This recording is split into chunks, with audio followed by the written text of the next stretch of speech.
പക്ഷെ ഇപ്പോൾ മാഷെ കൊലപ്പെടുത്താൻ ശ്രമിച്ച സംഘത്തിൽ അധ്യാപകർ കൂടി ഉണ്ട് എന്നുള്ളൊരു ഒരു കാര്യം കൂടി ഉണ്ടല്ലോ.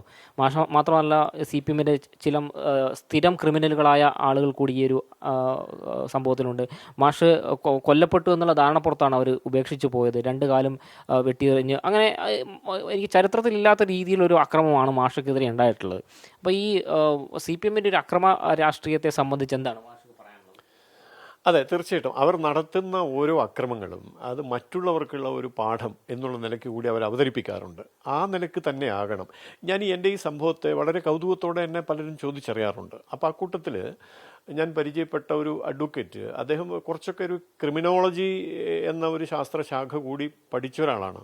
അപ്പോൾ അദ്ദേഹം എന്നോട് പറയുകയുണ്ടായി, പക്ഷേ ഈ കാര്യത്തിൽ രണ്ട് കാലുകളും വെട്ടി ദൂരേക്ക് എറിയുകയാണ്, വെട്ടി ഇടുകയല്ല, അല്ലെങ്കിൽ വെട്ടി ഇതിന് ശേഷം പിന്നെ ആശുപത്രിയിൽ വെച്ച് മുറിച്ചു മാറ്റുകയുമല്ല, അവിടെ വെച്ച് തന്നെ അത് വെട്ടിയെടുത്ത് ദൂരേക്ക് വലിച്ചെറിയുകയാണ്. അപ്പോൾ അത് കാണുന്ന ആളുകളെ സംബന്ധിച്ചൊരു ഭയപ്പാട് സൃഷ്ടിക്കാൻ, ഇത് കേൾക്കുന്നവരെ സംബന്ധിച്ചൊരു ഭയപ്പാട് സൃഷ്ടിക്കാൻ ഉതകുന്ന ഒരു സംഭവമാണ് ഒന്നത്. മറ്റൊന്ന്, സ്വാഭാവികമായും മാഷെ കൊല്ലണം എന്നാണ് അവരുടെ താല്പര്യമെങ്കിൽ പെട്ടെന്ന് സാധിക്കും. ഇത്രയും പണിപ്പെടേണ്ടതില്ല. രണ്ട് കാലുകളും വെട്ടിയെടുത്ത് ദൂരേക്ക് എറിയുന്ന അത്രയും സമയം വേണ്ട കൊല്ലാൻ ഇത്രയും ആളുകൾക്ക്.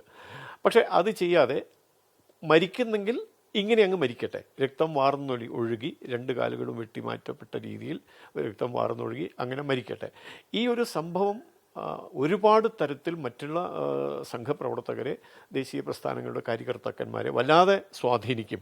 അപ്പോൾ അത് അവരെ ഭയപ്പെടുത്തി പിന്മാറ്റാൻ പറ്റുന്നൊരു ഉപാധിയാണ് എന്ന തരത്തിലൊക്കെ മനഃശാസ്ത്രപരമായി തന്നെ ചിന്തിച്ചുകൊണ്ട് ആസൂത്രണം ചെയ്ത ഒരു കൃത്യമാണ് എന്ന് ഞാൻ ഈ പറഞ്ഞ അഡ്വക്കേറ്റ് എൻ്റെ അടുത്ത് ഒരു കണക്കിന് ആലോചിച്ചാൽ അത് ശരിയുമാണ്.